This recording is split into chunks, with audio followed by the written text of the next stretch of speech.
Good morning, everybody. Happy Monday. Hope you make a good week of it. And we're still in a holding pattern with these Seahawks, right? Not a whole lot going on. There's been a little bit of on field work, but there hasn't been a whole lot to discuss yet. Still waiting for word on Metcalf's extension. Still waiting for word on Chris Carson. Still waiting for something of substance to dig into. So being that we are still here in, we're now past mid-June, we're now a little past mid-June, I thought, while we're here just waiting for something to happen, let's talk a little bit more about the upcoming college football season. And I already kind of ran down some initial top prospects that I'm looking at, but I wanted to kind of round it up. So I'm going to do a couple of videos, this being the first one, where I try to summarize everything that I've discovered on the interesting prospects for the 2023 draft for this upcoming season. So, for those of you who watched the videos that I posted several weeks ago, I went over quarterbacks, I went over centers, I went over defensive linemen, went over some linebackers, just any position where it made logical sense the Seahawks are going to have a need next offseason. I looked at the top prospects. And we came up, well, I came up with in the videos 56 guys. 56 guys who stood out to me as of right now as being worthy of keeping an eye on.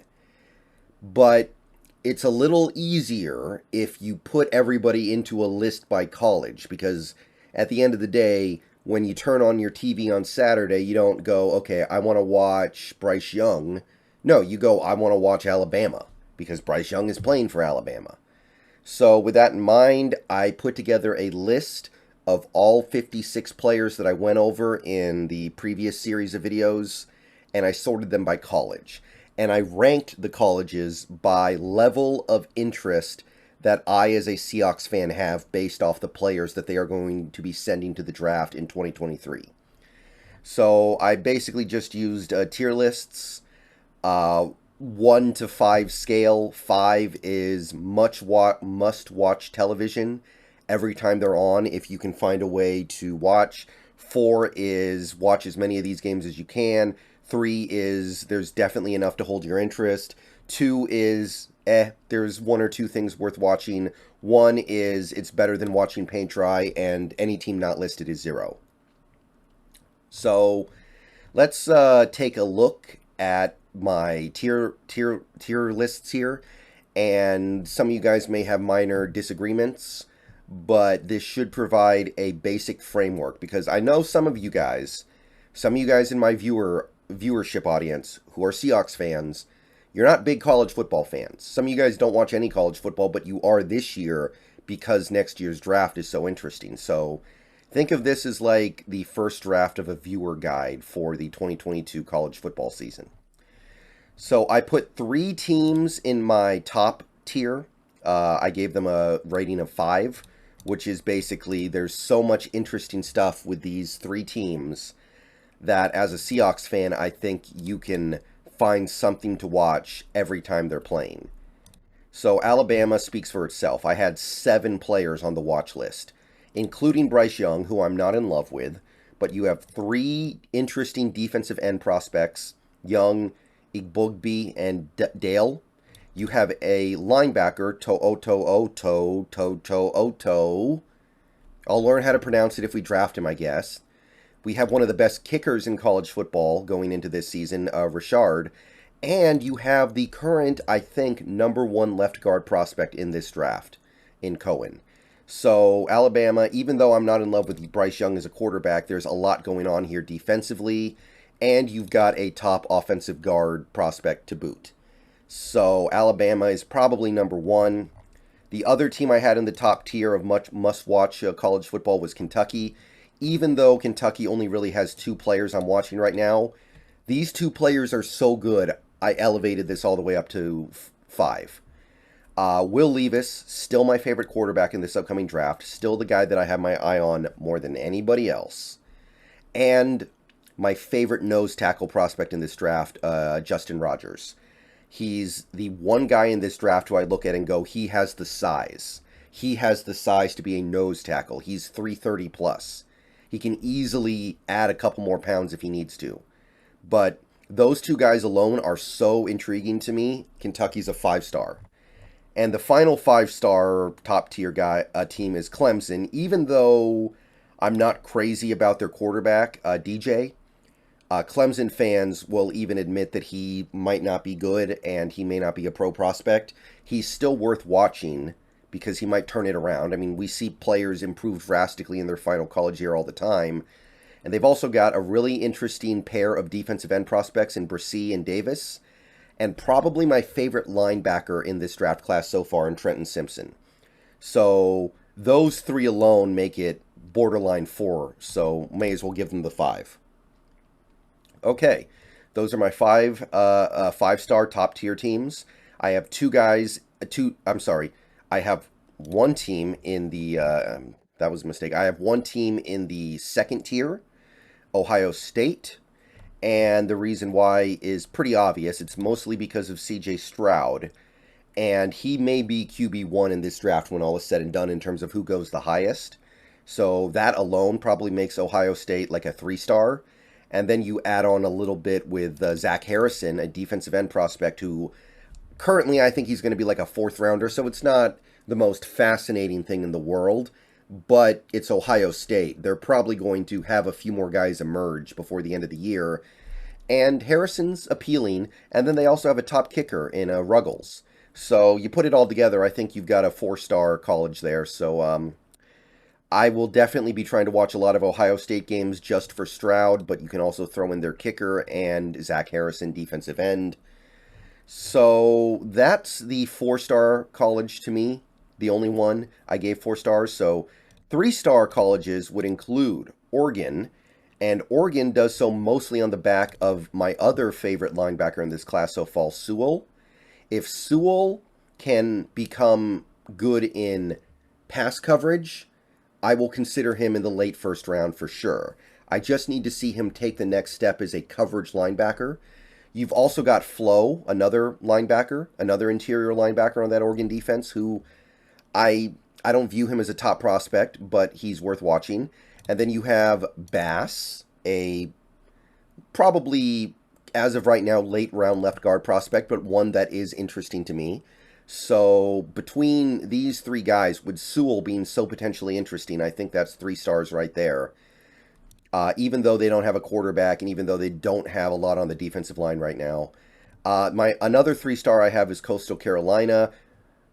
This one is kind of tricky because they've got a quarterback, but I'm not in love with him. It's McCall, but he's worth watching. We see small school quarterbacks blow up in the draft process sometimes. They do have a nice left guard prospect in Lampkin. I think he might actually be a day 2 pick. And then they have a late round nickel cornerback prospect in a Strong, but very thin interest there, admittedly. He's a guy who will be lucky to get drafted. So I'm not in love with it, but they have 3 players that I think are worth watching, including 1 quarterback. So I think 3 stars is fair. I also have Miami almost entirely on the back of Van Dyke because he's going to be a quarterback who is attached to Seattle significantly going forward. That alone is probably a 3-star. And then they have a low-level defensive end prospect, Messidor, who I like. So that would be another 3-star for me. Then we have Boston College, and they've got 2 guys as well. But one of them is a quarterback, Jerkovic, who's got a chance to be like, I think, a 2nd-round guy in this draft. And then they've also got a somewhat intriguing, although not blue-chip left guard prospect in Mahogany. So I gave them the 3-star treatment as well. My final 3-star is going to be Arkansas, mostly on the back of KJ Jefferson, their quarterback, the guy who is the spitting image of Cam Newton in every way. Now, I don't know if a quarterback like that would fit into what we're doing on offense, but there's no guarantee the offense is the same next year as what it is this year. So for the time being, we don't need to make that a restrictive process, but I like Jefferson a lot. So if we run an offense that can amplify that skill set, then great. And Arkansas also has a pretty decent center prospect to watch, Stromberg. I view him as a late round guy right now, but while you're watching Jefferson do whatever it is he does, you may as well keep an eye on the center. Okay, that gets us to the 2 stars. Most of these schools have one, maybe 2 players, and often the second player can be like a kicker or something. So it's kind of thin, but these are got teams that are worth your attention for at least a few games, I think. You've got the Wolverines, Michigan. They've got a center who recently transferred there, and he's actually interesting because even though he's not a super hot prospect right now, the fact that he just transferred to Michigan could mean he's in for a breakout year. Oluwatimi, and then they've also got a top kicker in Jake Moody. So I gave them the 2 stars. Georgia, I see 2 guys. Carter is very interesting, and I think Carter may end up being a top pick. I don't know if he's a fit for our defense, and I don't know if we're even going to have the opportunity to get him, so not worth a lot of your time, but Carter should be a top pick, and then they have a good center prospect in Van Pran. So between those 2 things, I think 2 stars is good. Florida. Florida is going to be pretty fun this year. They've got quarterback Anthony Richardson, who looks like the next Lamar Jackson. Should be interesting to watch. And then you've got a decent defensive tackle prospect.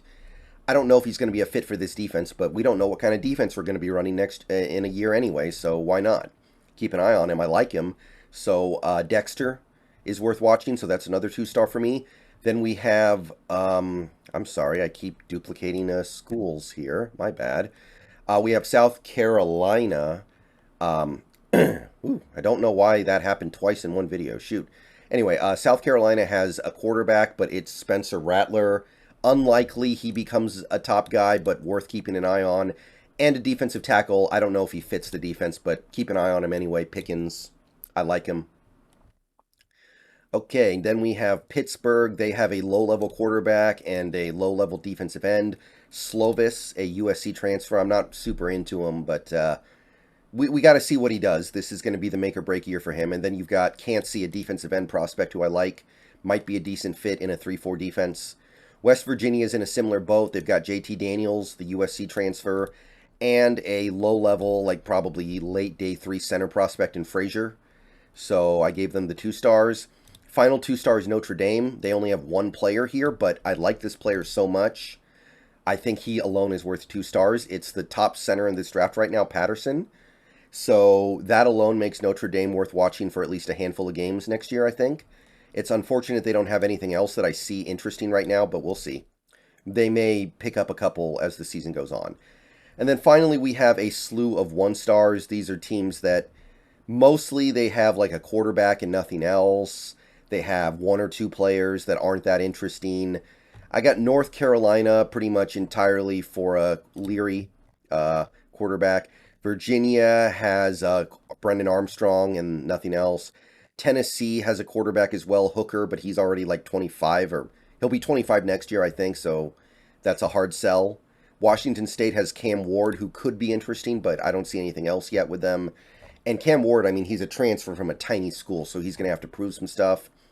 Stanford, they have 1 quarterback as well. They have McKee. He's intriguing, but I don't see anything else with them yet. Minnesota has a mid-level center prospect in Schmitz. I like him, but I wouldn't put him at the top of the center list, and they don't have anything else. Brigham Young has a low-level defensive end prospect in Batty, and then a kicker, Olaroyd. That's about it. Florida State has a mediocre defensive end prospect, Lovett. Kind of interesting, but by itself not worth watching a lot of games. Auburn has a linebacker, Papo. Iowa has a linebacker in Campbell. I view both of them as probably day 3 picks. Western Kentucky has a kicker, Narverson, but are we really going to watch 3-hour football games for a kicker? No. Texas A&M has a low-level left guard prospect in Ogunbiyi. And then Utah and Texas Christian both have nickel corner prospects who I kind of like, but are probably going to be day 3 picks if they're lucky. And that's it for the prospects that I have my eye on right now. If you guys want to add some guys to this list, feel free to comment. But I think we've set the groundwork here for a kind of watch schedule for the college football season. And we have an idea of what teams are going to be the most interesting to watch. For me, it's Alabama, Kentucky, Clemson, and Ohio State. So let me know if you guys differ anywhere, and I will be seeing you guys later on today, probably in stream. Peace out. Go Hawks.